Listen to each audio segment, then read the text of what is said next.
Friends, welcome to the channel physics by IITians. हम लोग discuss कर रहे हैं सीक्वेंशियल लॉजिक सर्किट्स। हम लोग इस सीक्वेंशियल लॉजिक सर्किट्स जिसमें कि डिफरेंट फ्लिप फ्लॉप्स आते हैं, JK flip flop, SR flip flop, T और डी फ्लिप फ्लॉप, उन सब की थ्योरी हम डिस्कस कर चुके हैं। उससे रिलेटेड जो प्रीवियस ईयर प्रॉब्लम्स हैं वो भी हम उसके 2 वीडियोस ऑलरेडी अपलोड कर चुके हैं। आप उन वीडियोस को देखिए और थ्योरी में अगर कुछ डाउट आता है तो आप उस थ्योरी को फिर से देख लीजिए। उसके अलावा ये हमारे कुछ और क्वेश्चंस हैं इसी टॉपिक से रिलेटेड, वो भी हम डिस्कस करते हैं। तो देखिए, पहला क्वेश्चन है, एक डी फ्लिप फ्लॉप आपको दिया है, इसका इनपुट ए है और इस पर एक क्लॉक लगाई गई है, तो इसका आउटपुट की वेवफॉर्म क्या होगी वो आपसे पूछा गया है। तो ये क्लॉक वेवफॉर्म है और ये जो इनपुट है डिफरेंट क्लॉक्स इनपुट्स पर, ये ए कितना है ये यहाँ पर लिखा हुआ है। सो अब ये क्लॉक दी हुई है आपको और इनपुट दिया हुआ है, डिफरेंट क्लॉक्स पर क्या क्या इनपुट है वो आपको दिख रहा है। तो इस इनपुट के बेसिस पर क्या आउटपुट वेवफॉर्म आएगा वो आपसे पूछा गया है। अब देखिए, यहाँ पर 2 तरीके के क्वेश्चंस बन सकते हैं कि एक हो सकता है कि जैसा कि हम लोगों ने प्रीवियस वीडियो में डिस्कस भी किया था कि क्लॉक हमारी एज ट्रिगर्ड हो सकती है और लेवल ट्रिगर्ड हो सकती है, और एज ट्रिगर्ड भी है तो वो नेगेटिव एज ट्रिगर्ड भी हो सकती है, पॉजिटिव एज ट्रिगर्ड भी हो सकती है। अब उनमें डिफरेंस क्या है नेगेटिव और पॉजिटिव में?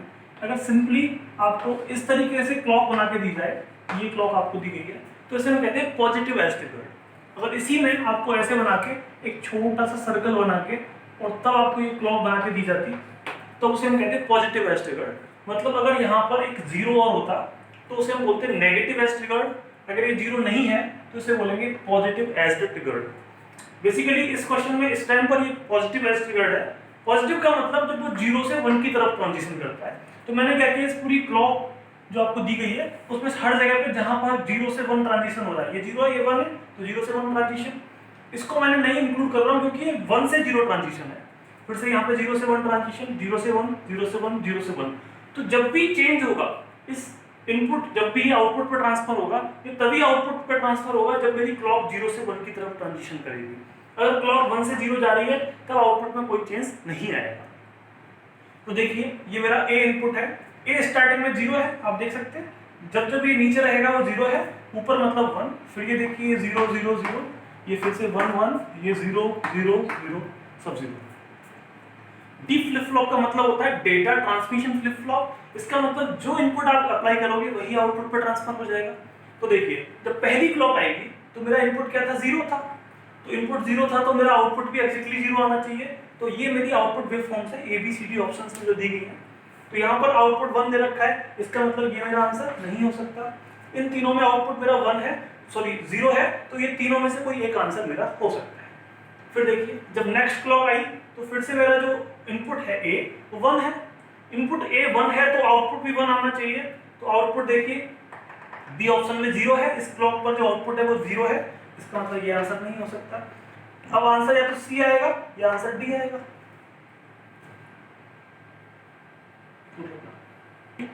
तो डी तो ऑलरेडी यहाँ पर 1 है, तो इसका मतलब ऑप्शन डी भी नहीं हो सकता। जो हम पहले चेक कर रहे थे कि जब क्लॉक आई तो इनपुट 0 है और इनपुट 0 पर आउटपुट भी 0 आना चाहिए। तो देखिए, ऑप्शन ए और ऑप्शन डी में वो 1 है, इसका मतलब ऑप्शन ए और डी तो हो ही नहीं सकते, या तो आंसर बी आएगा या सी आएगा। और नेक्स्ट क्लॉक पे हम देख रहे हैं कि हमारा इनपुट 1 है, इसका मतलब आउटपुट भी 1 आना चाहिए। और आप अगर देखेंगे तो आउटपुट 1 केवल ऑप्शन सी में है, ना कि डी में, तो बी ऑप्शन भी एलिमिनेट हो जाएगा। तो सारे ऑप्शन आपके एलिमिनेट हो गए, आंसर आ गया सी। तो बेसिकली ऐसा क्वेश्चन जब भी आए तो सबसे पहले तो आप ये देखिए कि जो क्लॉक है वो कैसी है, पॉजिटिव एज ट्रिगर्ड है या नेगेटिव एज ट्रिगर्ड है। मतलब आपको चेक करना होगा कि यहाँ पर 0 लगी तो नहीं है। अगर यहाँ पे सर्कल बना हुआ है तो उसका मतलब वो नेगेटिव एज ट्रिगर्ड होगी। फिर क्या करना है, जब भी आपकी क्लॉक दी जाए तो फिर आप जब भी 0 से 1 ट्रांजिशन हो रहा है तो हर जगह पे एक एरो बना दो ताकि कंफ्यूजन ना रहे। और फिर जहां जहां पे एरो है वहां पे आपको ट्रांजिशन चेक करना होगा।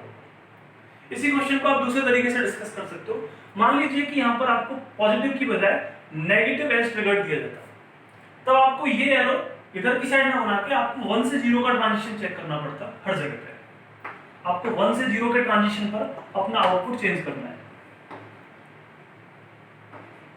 सॉरी, ये 1 से 0 ट्रांजिशन है, ये 1 से 0 ट्रांजिशन है, यहाँ पर ये 1 से 0 ट्रांजिशन है और यहाँ पर ये 1 से 0 ट्रांजिशन है। तो ये मुझे ट्रांजिशंस चेक करना है।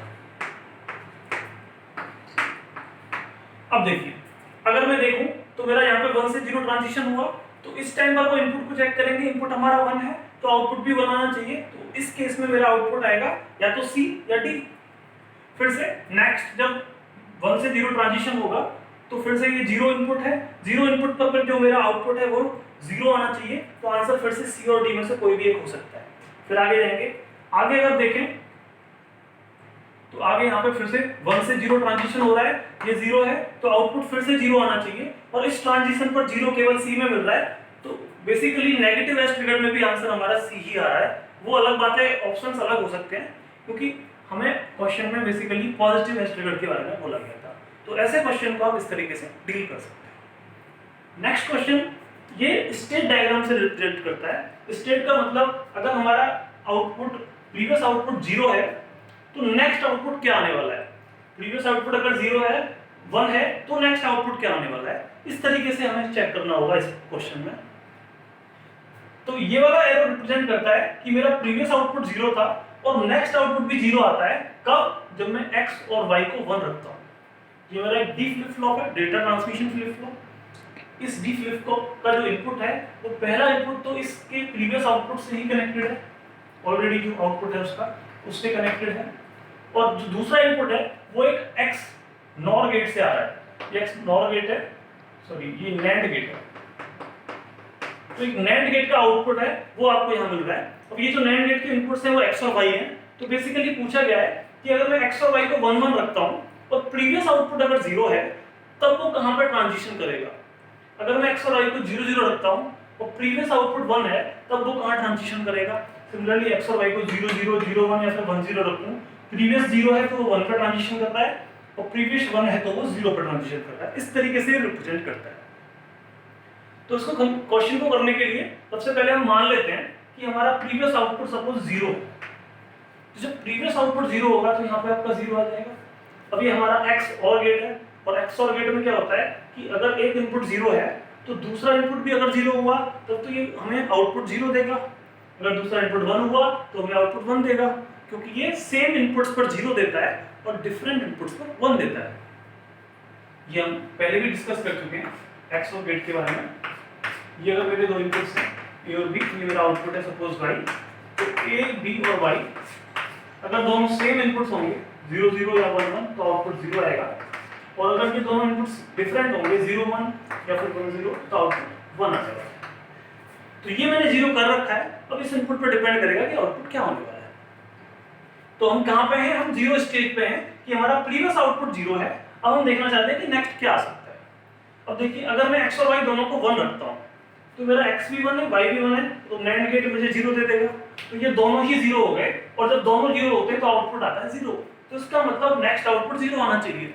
तो अगर आप 0 स्टेज पे हो और दोनों ही चीज को 1 रखते हो तो आपका आउटपुट 0 की तरफ ट्रांजिशन करना चाहिए। तो इस ऑप्शन में भी वो 0 की तरफ ट्रांजिशन कर रहा है, इस ऑप्शन में भी वो 0 की तरफ ट्रांजिशन कर रहा है। लेकिन इस ऑप्शन में और इस ऑप्शन में जब आपका प्रीवियस आउटपुट 0 है और आप x और y को 1 1 रखते हो तो वो 1 की तरफ जा रहा है। तो इसका मतलब आंसर ना तो b हो सकता है और इसमें भी 1 की तरफ जा रहा है, तो ना आंसर c हो सकता है। तो आंसर होगा या तो a या फिर d। अब इन दोनों ऑप्शंस को अगर आप देखो तो जब आपका प्रीवियस आउटपुट 1 होता है तब भी ये 1 1 रखने का ट्रांजिशन सेम करता है, ये भी सेम करता है। तो इन दोनों में ये तो डिफरेंस नहीं है। अब हमें यहाँ पे चेक करना पड़ेगा कि इन दोनों में डिफरेंस बेसिकली आ कहाँ पे है। अगर आप इन दोनों ऑप्शंस को गौर से देखोगे तो यहाँ पर बस देखिए, ये 0 0 पर 1 के 1 पर ट्रांजिशन करता है, ये 1 1 पर ही 1 के 1 पर ट्रांजिशन करता है। मतलब अगर हम इस बार मान लेते हैं कि हमारा प्रीवियस आउटपुट 1 है, ये 1 है तो ये भी 1 हो जाएगा। अब हमें चेक करना पड़ेगा कि x और y क्या है। सपोज हम x और y को 0 0 मानते हैं, तो ये भी 0 ये भी 0, तो हमारा आउटपुट आने वाला है 1। और x और के जब दोनों इनपुट्स 1 होते हैं तो आउटपुट आता है 0, क्योंकि सेम इनपुट्स पर वो 0 देता है। तो यहाँ पर मेरा 0 आ जाएगा, तो आउटपुट फिर से 0 आना चाहिए। तो मतलब अगर आपका प्रीवियस आउटपुट 1 है और आपके इनपुट दोनों 0 हैं तो आपका आउटपुट 0 आना चाहिए। लेकिन यहाँ पे क्या हो रहा है, आपका प्रीवियस आउटपुट 1 है, दोनों इनपुट अगर 0 हैं तो ये 1 पर ही लेके आ रहा है। तो इसका मतलब ये आंसर तो नहीं हो सकता। जब आपका प्रीवियस आउटपुट 1 है और दोनों इनपुट मेरे 0 हैं 0 0, तो ये घूम के आपको 0 पे लेके आना चाहिए। तो आंसर आपका डी हो जाएगा।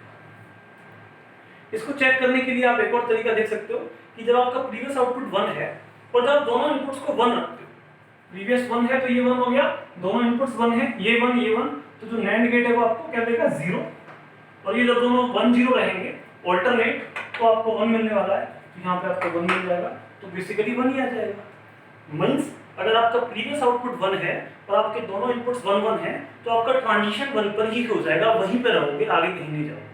तो ये स्टेट डायग्राम D इस डायग्राम को करेक्टली रिप्रेजेंट करता है।